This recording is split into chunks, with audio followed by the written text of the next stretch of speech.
Here we go. Hello, Russ. Hello, Alex. How you doing? Hello, guys. Great, mate. How are you? Very, very good. Very, very good. And where are you guys calling in from? Not too far. We're up the road in Shoreditch, so just East London. Nice. All right. Well, we're going to sort of run this podcast, and the main aim is to dig in to your new venture that is Hardest Adventures. But to kick it all off, it'd be really helpful just to get some introductions. We'll kick off with you, Alex. Just tell us kind of who you are, where you're from. So, of course, the most important of the two. I've got more to tell. So my name's Alex. I'm the co-founder here at Hardest Adventures. A traditional background to begin with, then taking some untraditional routes beyond that. So I started off going down the classic sort of commercial, working in the business world. Found a real love for adventure, for travel, and I really found my purpose for life in helping people raise money for charity through adventures and through challenges. I did a lot myself, and obviously built a bit of a network, and then built a business offering challenges to charities and in the student space. I did that for about 5 years. We raised about just over £1 million for charity, and then I jumped at the opportunity when I saw that Russ was building an adventure business, and I thought that I've got all of the kind of the expertise and the experience on that side to really add something to it, and that's how I got involved. Awesome. And then Nice. And throwing over to you, Russ, obviously we know you and lots of people do, but just give us a little bit of a rundown. Your CV's quite strong. My name's Russ. I'm mostly known publicly because I was the first person to run the entire length of Africa.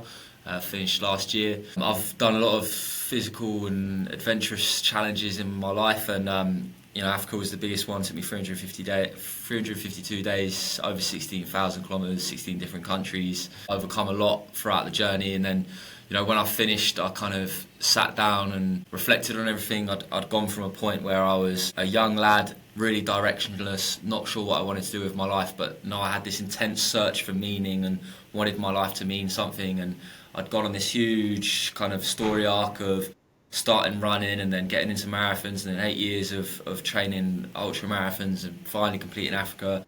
I kind of sat down afterwards and thought, what's next? And for me, when I really started digging into the whys of whatever's next, then I wanted to fulfill that impact and have a positive impact for other people on their journeys. So that's kind of where the idea of Hardest Adventures was born out of.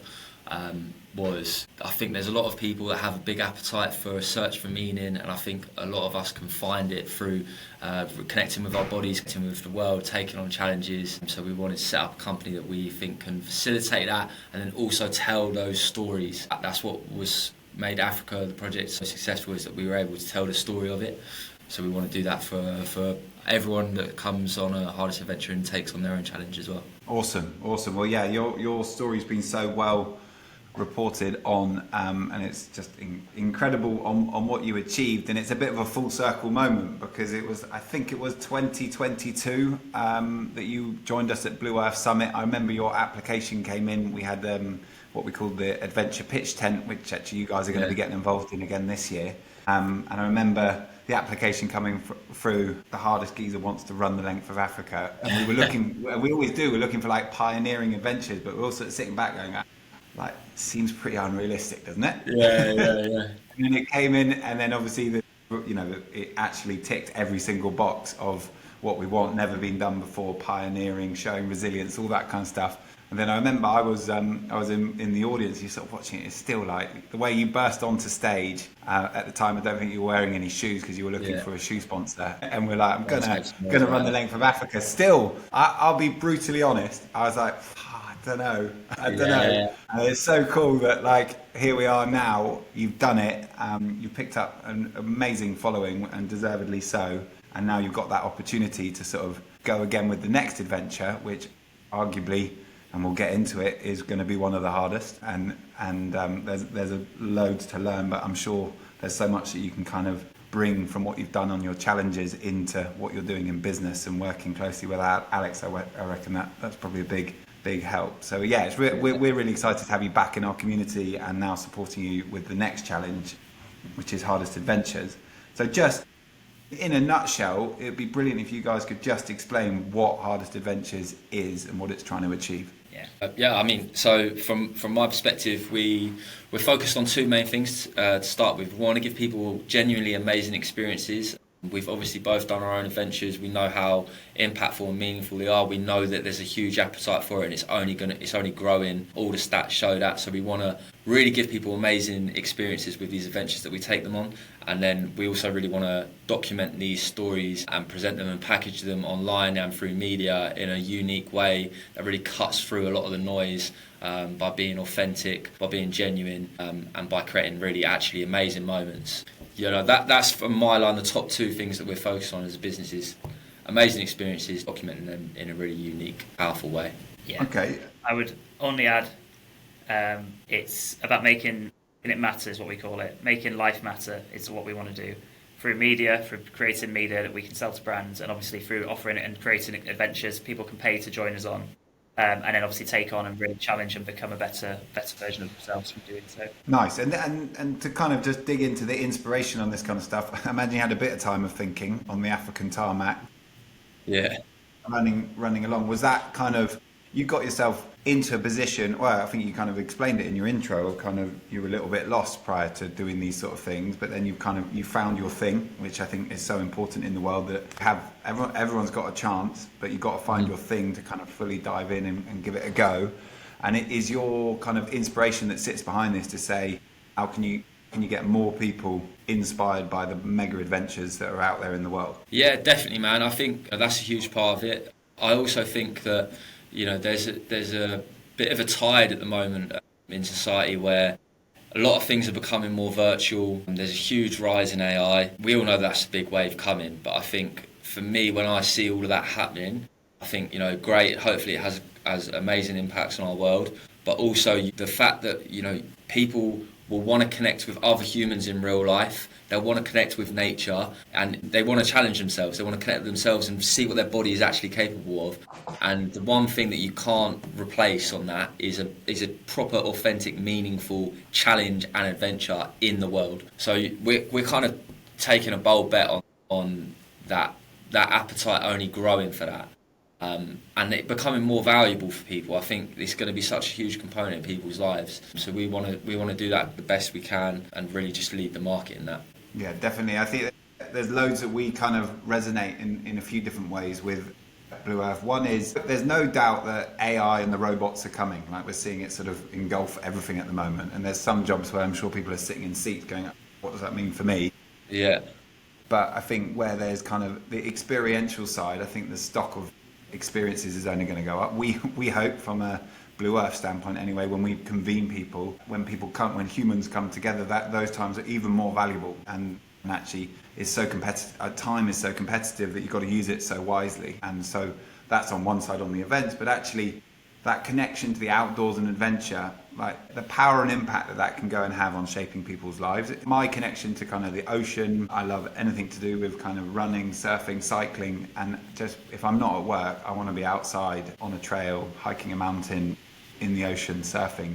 And as a result, that shaped a huge part of my life, in the sense that that's the bit that I want to protect, that's the bit that I want to do. But I do also fully recognise that I've had the chance to do all of that. And I think from what Hardest Adventures is doing is trying to get more people connected to adventure. And I think then the good stuff can follow. You feel more alive, your body feels healthier, your mind is in a better place, you value the planet. And I think that can have a huge amount of impact on both that person and the planet, which is a huge sort of value driver that sits behind Blue Earth and seemingly resonates with what you're trying to do at Hardest Adventures. And I think like that's our bet, is that, you know, that feeling that you've sort of just described there, and I've described and Alex described, that's, you know, intrinsically part of being human. Yeah. And, you know, if we can deliver that for people, then it will speak to them in a meaningful way. Nice. Okay, so you move on to kind of how you started this. You came back from Africa, and I know you've done a few different challenges, but was this manifesting in your mind? You're like, right, I've got the next thing, I want to hit this, I know what it is, I'm going to make it happen? Or did you come back? How did Hardest Adventures form? It wasn't so immediate as that. I think this is something that's it's been stewing in my mind for multiple years. And obviously with a lot of these things, it's timing. For me, Finishing Africa was such a whirlwind. When I came back, I was kind of like a known person. I was getting recognised out and about. It was kind of crazy. So it took a while for that to all sort of settle down, and then it was really time to digest, the big questions of like, okay, what is next, and more importantly than what is next, why is that next? So I really kind of took the time to make sure that I was moving in a direction that was actually important to me. And after a lot of reflecting and thinking about it, I was like, okay, this is it, and I know why, and that's important to me, and we're going to smash it. Nice. And so where did you jump in, Alex? How did that relationship form? So I remember quite vividly. I was sat in the gym over December, which is rare because I'm usually having mince pies or something. I saw Russ post about this idea for an adventure company, and I stopped what I was doing. I went outside and emailed straight away and just said, look, if you want to change the world with adventure, if you want to give people these opportunities, I want to be in. I want to be involved in any way, because I saw how strong having a creator and as a face is in today's business world. And I also knew that I had something I could bring, which potentially Russ wouldn't have, which is that kind of background in the commercial side, more of like the boring nitty-gritty business. He didn't reply to me, and then I sent a couple more emails, and on the third one he replied and said, yeah, go on, let's have a chat, and kind of the rest is history, as they say. So I came on board as a co-founder soon after, and I've really been focused on between the two of us, we used that kind of the initial few months to really build out the business model, make it unique, make it different, make it investable, make it something that was going to bring people in, as a valid proposition, both using Russ, but also keep them, even if Russ isn't posting about it every day. We want people to come into the business and stay with us because of us as a business, which is important. And so we built out a lot of the stuff. We added on the media side soon after, kind of a couple of months in, and obviously then had both sides of the business, the adventure package and the kind of endurance side, plus the media, which comes from Russ's background, which then obviously we've built out and into launching, which happens in a couple of months' time. Okay, well that brings me on to kind of the next. But where are you at on as a business? There's obviously kind of launches. I imagine there's quite a lot of stuff bubbling in the background to kind of get to a good position there. Yeah, we had to time it with the market. Obviously, everybody's away over the summer, so we really had to pick a pre-summer or post-summer launch. But we've gone for the latter. We wanted to really focus it on building out the brands that are coming on board with us. We've got some really, really great brands joining the journey. We obviously built out a team, and we've almost finished our investment round, which will then take us into the month of September, when we'll be launching the business and going live. We've got plans for how the next 12 to sort of 24 months look. Am I right in thinking you've done a few kind of hardest adventure trips? We've done one. We did the first one. We took 5 people to Kilimanjaro. We took them. It was free for them, so they didn't have to pay anything to come. We used money from sponsors that kind of pay for the trip, and then we've made an amazing video. I'm not sure if you've seen it, Guy. It's probably the proudest piece of content that we've ever put out in the world, and that'll be launching on the 11th of September as well. And that kind of documents the story of these people that have taken on the challenge of Kilimanjaro. And it wasn't easy. There was lots to overcome along the way, but it makes for a beautiful story and an amazing experience for all of us.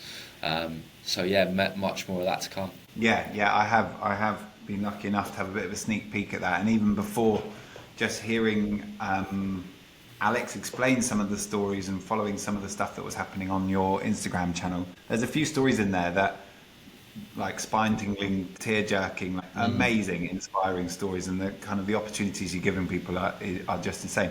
To the extent that I re-explained the story, and then when I was explaining it, I said to Bernard, "Look, I've genuinely got goosebumps." So the impact that you guys are going to be having with those adventures is just like phenomenal, and I think there's some crazy stat of how many people signed up to go on that first trip. 30,000. Yeah, but I think for me, like that's one of the most powerful things as a brand that we're looking to do. I think there is so many brands in this sort of health, wellness, adventure, fitness space that love to just rabbit on about how they're so pivotal to the space and they really live and breathe it and all the rest of it. And that's great, but I think I didn't want to just join that kind of like bandwagon of making noise for the sake of making noise. And what I feel like we've really managed to do with that Kilimanjaro trip, and hopefully what we'll be able to do with a lot of these other trips, is like actually hit some depth to what we're doing and show that we are an adventure company, but like we live and breathe it. We actually do, and we really mean it when we say that we want to have a positive impact, and we're trying our best to back it up in every way that we can. So I think that that's a big difference with what we're trying to build here, is that like depth and that authenticity with everything that we're doing. Yeah, definitely. I think that will literally come when people get to see the content you created and the impact you're having. You're not just talking. You are the only thing you're talking about are the stories and the life-changing moments that you're creating. So you're actually doing it. That will definitely come across. So in my mind, and I like to oversimplify things, you're sort of reinventing like a media company and reinventing a travel company, putting it in the adventure space, merging it all together. And that's what Hardest Adventures is. Is that a fair reflection? Yeah, definitely. Yeah. We call it the world's first creator-led media and adventure company, with a comma before the and. Very important. So it's two different types of industries, two types of business, but being combined together under the kind of the face and the kind of coach behind this is Russ. He's really driving us forward. But then obviously we're taking people on their own personal journey. He's not He's not going to be on every single one, but your experience is yours to have, and everybody's experience will be different. Whether you're on the free trip, which is coming in through the brands which are supporting us, or whether you're paying to join a trip, everybody's journey will be unique, but also will hopefully change the way they look at the world. Nice. And can we just get into this sort of nitty gritty a little bit on like the revenue models? Like where does the Hardest Adventure, because Hardest Adventures make money, because I don't think we need to shy away from that topic. We're Blue Earth are definitely in the realms of we are for profit, and I'm a big believer that you can scale the impact much faster and better if you are for profit. You can just repurpose that profit into doing good things. In the years gone by, this whole sort of it's been the sort of unspoken thing in this world of like, oh right, you're doing that for money.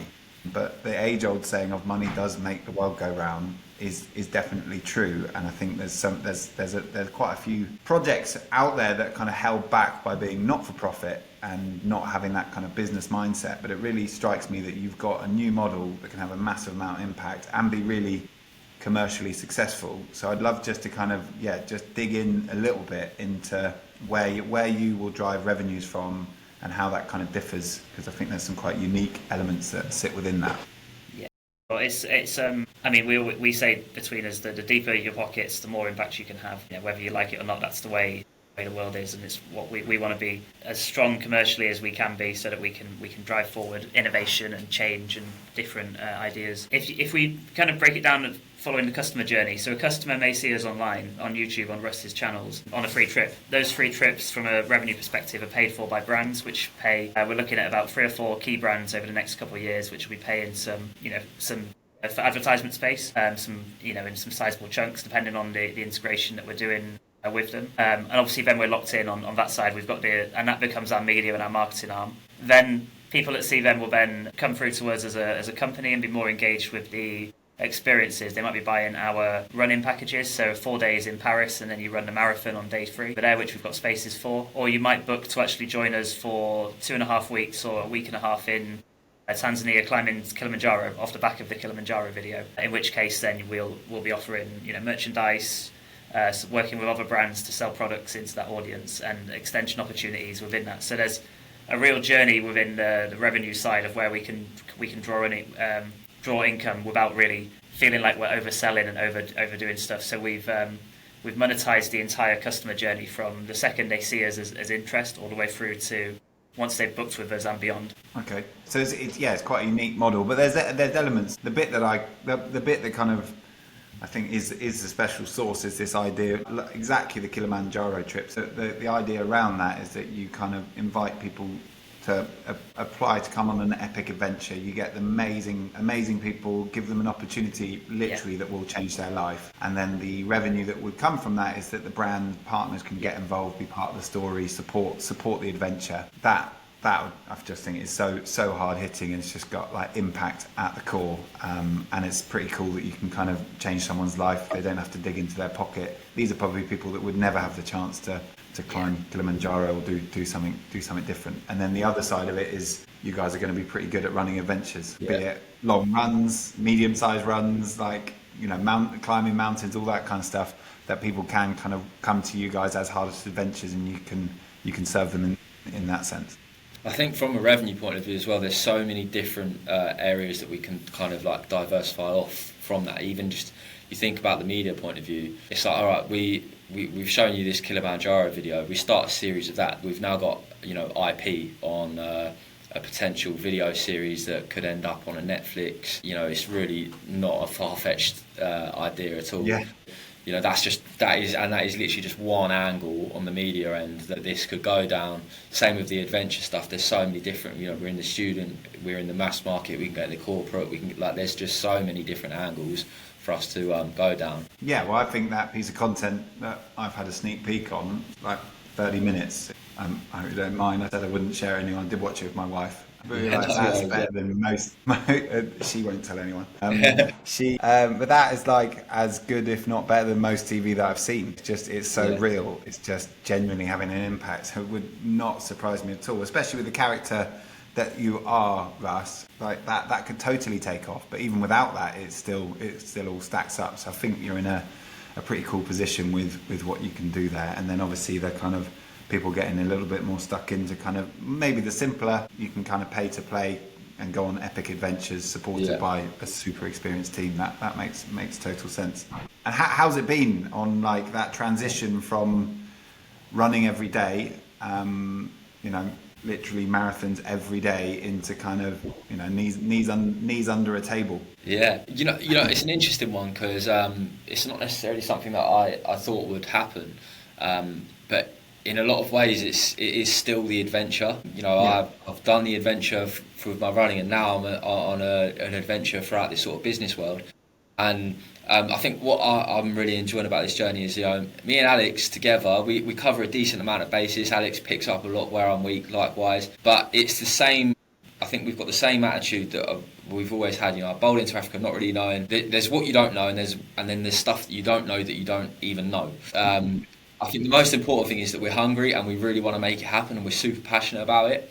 And the areas that we less experienced in or unsure about, we're doing everything we can to speak to the people, learn as much as we can, and then overcome those obstacles as and when. So it's a totally new challenge, but I'm super excited about it and super passionate about it. So it's happy days, man.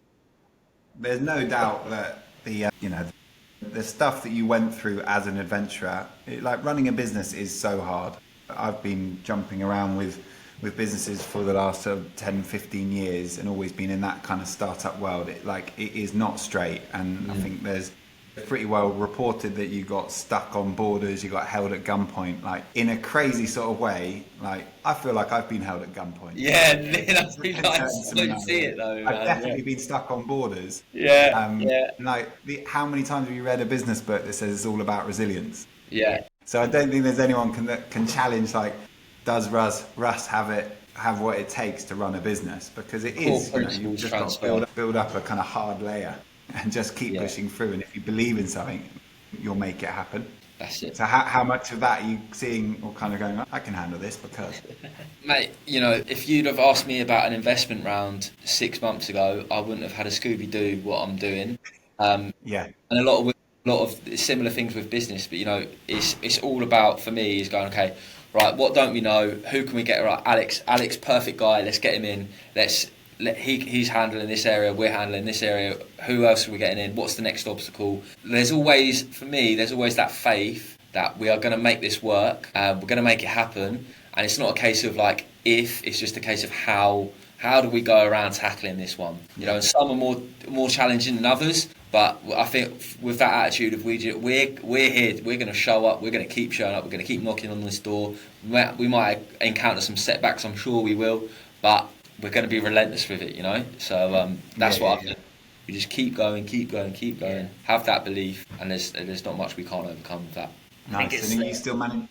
Go for it, Alex. I was going to say, I think the mindset of an endurance event, running, adventure, trekking, and the mindset of a good founder is pretty much the same. It's about that training, learning, and then just pushing through the barriers. Resilience, something will always go wrong, or something will always be a challenge. Weather versus economic climate, or you can expand that to serious disaster on either side, and it's just about working through it. coming out the other side Yeah. and learning what works, what doesn't work, and then obviously building from that. Yeah, and then I guess the stage you're at the moment, and something I've been kind of working with you a little bit on, is that funding stage, and even I know it is you can constantly link it back because I listened to your podcast with Stephen Bartlett, and you kind of break down kind of where it was, and effectively you started that run to Africa with nowhere near enough money. Yeah, none, basically, like 4% of budget. Yeah, so just it'd be good just to kind of go. What was that? Just remind me of what that story was when you. How did you fund the big run length of Africa, and then Yeah. kind of where are you at with funding now for a business? Yeah, so I started on the start line of Project Africa. We had 10 grand. The whole project cost about 300k, and that 10k was going to last me about 28 days before I ran out of money.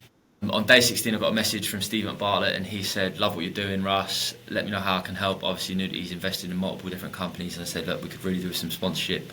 If you can sort something out." He sorted out Huel, who still sponsors me to this day, and Perfect Nice. Ted. And then we were able to kind of fund the project. And I think that obviously sounds very risky, and to some extent it kind of was. We started with 28 days runway before we needed cash in the bank. Otherwise, essentially, the whole project was done before it could even get going. But I think for me, what made me feel all right about that at the time is that, like you kind of mentioned before at Blue Earth, like I'm sat there pitching you this idea that I'm going to run the length of Africa. Not many people believed me, but once I started and we started making content and we started telling that story, then people could really see in my eyes and they could see in the way I was doing it. Yeah. They were like, actually, maybe he will do it. And if he does, then it'll probably go quite well, and it's worth taking a punt on. So I knew that from a baseline point of view, the story was strong. The way that we were able to document the story was really strong. So to the outside world, it would have seemed like a huge risk, and everyone was sort of saying to me, maybe you should wait longer, maybe you should get some more money in before you do it. But I knew that it was way less of a risk than everyone else was perceiving it to be because of what we'd built around us. Yeah. So, we were actually able to drive quite a lot of value in that space because we knew it wasn't as much of a risk as everyone else did. Yeah. Well, that is amazing, and you've got to take these punts, and that's kind of a deep down feeling, is you've got enough to go with, and Yeah. some will go. Yours definitely did. Some of those ideas will definitely fall away, and you don't really talk about them. I mean, they're like, okay, that happened. Yeah. Well, look, and luckily this time around, starting Hardest Adventures, because I've done that now. We're not starting from ground. It's not zero. It's not Groundhog Day anymore, and we have a much more secure position to start from, which is amazing from the sense that it allows us to focus on areas that we really want to be focusing on rather than chasing our tail constantly. Yeah. And so you come into Hardest Adventures. You've got a plan, you've brought in Alex, you've obviously got quite a lot of a following, which is pretty powerful with what you can do, and that they're all potential sort of customers and brand ambassadors for everything that you're doing. And so, I think from a perspective of, the work that we've done and being able to introduce, whenever I've kind of mentioned Hardest Adventures to anyone and given them like a tiny little bit of detail, they've piled straight in because they know that you've been there and you've done it, and you've achieved incredible things already. So where are you at with the funding for Hardest Adventures? Are you kind of similarly? You're sort of getting yourself to that launch space. I'm sure you've done a lot of building behind the scenes to kind of get things going, and now there's a certain amount of money that you need in order to kind of just give it the boost and the shot in the arm that it deserves to kind of properly take off. Yeah. I mean, when I came into this, I was kind of taking the approach of similar to Africa, which was just to get going, be quite scrappy with it, and really build into the business. And Russ said, look, we don't need to do that. Let's start from a higher level and then get to an even higher level quicker. So we took a moment, like I said, starting post summer. So we've really built the foundations. We've got some new team members in over the last couple of weeks with some really great experience in all the right places, covering gaps that we don't have. We're close to finishing our rounds, SCIS investment round going on, which is probably 90 or I'd say 80 to 90% confirmed now. We've got some final investors to follow up with over the next couple of weeks, which should take us, if not to the target, then maybe even beyond it, which would be amazing. And then everything's focused on that launch. So getting as much media reach on the day of the launch, and then following that through with the right campaigns, really high quality content, and just standing out from the crowd through the quality and through what we put on, and that will then take us into our kind of first season, we're calling it. Season 1 is about the products that we're offering, the challenges and the free trips that we do. Probably be about a year long, season 1. So it'll be 4 trips, 4 free trips Russ will lead, 4 challenges that we sell to the public, and then we'll start to then look at what season 2 looks like after we've sold out, which we know is going to happen. Yeah, and I'm sure you'll learn it loads. I like that season things. We quite often talk about that when you're running a business, it's kind of easy to slip into the idea that you're running a business and you're a family. But if you talk about it being, the guy from the founder of Netflix talks about actually just slight tweak, turn it into like a team, and you run it into seasons, and you've got to be good enough to stay in the team, and there's always going to be someone that wants your spot, and the world is competitive, and you've got to push forward together, and you've got to help each other. So we talk about, we kind of have seasons, and obviously we've got events and milestones that we kind of aim at, but it does kind of enable you to kind of have a beginning, middle and an end, and then review what you've done and then rebuild and go again, especially when you're in the early stages of kind of working out what works, what doesn't, how you could tweak stuff. That makes total sense. So it sounds like you're in a pretty good spot then. With the investors have come in, the plan is in place. You've got a launch coming up, and it's all ready to go. So you guys must be totally buzzing, because that doesn't happen overnight. Yeah, lots of hard work, but I think it's. We've never felt like it's been work. It's been quite fun, quite rewarding, and we're getting to speak to interesting people, both on the brand side, on all places, even people that want to work with the business, mission driven to want to work with what we're doing. So you just feel an energy all the time, both within the team and people that have been speaking to us about joining the team, all the way through to to events like this being on. I think we can feel your energy for it as well, which is great. Yeah. Nice. And one of the elements that we are going to do, which I'm really looking forward to, is obviously, Russ, you came in and got involved in our Pitch Tent Adventure campaign in 2022, and full circle in 2025. Russ Adventures is there as a sponsor. You're going to be kind of helping us get applications in and then picking winners and that kind of stuff. So it's going to be. I'm really looking forward to that kind of moment where you're there with us, supporting and kind of making it happen. And that kind of, it seems to align like incredibly well. It's funny how the world spins in circles. That we're wanting to inspire that next generation, that next person to go out and kind of push and do that pioneering adventure that they never thought was possible, and kind of make it happen. And that's our nod to kind of the core value of Blue Earth, is that we, if you value the planet, you want to protect it, and if you're out in nature, out and having adventures, then you're more likely to want to do that. But yeah, I think I'm super excited for what everything that Hardest Adventures has got in front of it. I think it's kind of early stages, but in a lot of stages when I'm speaking to early stage companies, there's quite a lot of risk involved, because they might not know what they're doing, or they're having a bit of a punt, and it's there's a few blind spots. It really does feel like you've got an amazing following that you've built up over the last few years. You've got a huge amount of experience that kind of covers a lot of ground between you two as founders, and there's a really clear plan. Like you said, you're 90% there on the funding round, which hasn't really been too much of a challenge in what is quite a challenging market, because you've got a really unique proposition. From my perspective, it's like full hats off. Super exciting to be supporting you guys as a kind of member of Blue Earth, and really excited to kind of introduce you to loads more people through our ecosystem, at our events, and do what we can to open doors and support. Really appreciate it, Guy.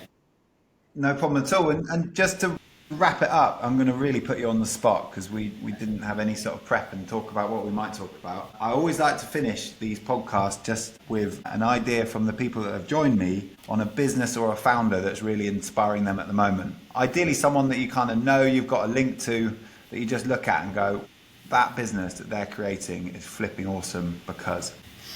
That is a good one, that. Let me have a think.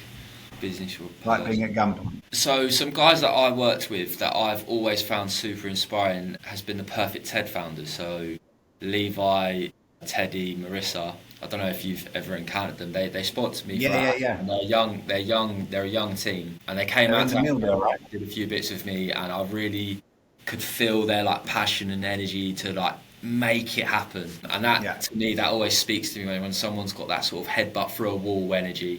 And them guys definitely have, and they've really smashed it. You know, they've built Perfect 10 into a huge market leader in matcha, and they've done really well. So I think they're great.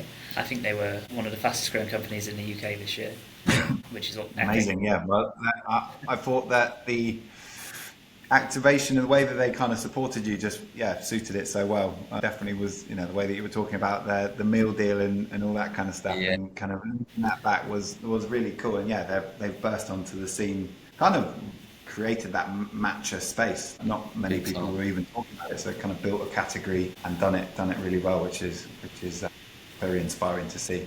There you go. No pressure now, Alex, because you've had like a minute there to work it all out. Well, I knew, I had an inkling that Russ was going to say that one, so I didn't use that one. For me, a brand that I think has been really powerful in the last few years has been Revolut, led by Nice. Nick Starosky, I think is the name. He's just an absolute beast. When you consider that the banking industry is one of the oldest and most powerful in the world, and the fact that they've broken through is really, really, it shows what can be done when you just innovate, and look at things differently. So I listen to a lot of his stuff and his kind of whenever he's got a podcast available. The way that they were able to take on the big banks, even in the UK and now in the US and Europe, is really clever. The way that they did that. Yeah, it is pretty insane, the sort of global domination and how quickly they're growing. I think that's arguably one of, if not the most successful startup that's been sort of built, certainly in the last sort of decade. It's pretty insane. It seems like a rocket ship that is not slowing down. And that from a global domination point of view, there's definitely a hell of a lot you can look at of kind of, how are they thinking and what they're doing, and kind of how can you apply some of that thinking to what you're doing. Both, different choices. I haven't had either of them, but wicked ones, and pretty different kind of industries and all that kind of stuff. It is always interesting where we all pull our inspiration from and who we see doing what, that kind of you can take tiny little bits of what everyone else is doing, regardless of what the industry is, and kind of apply it to your way of thinking or your way of doing.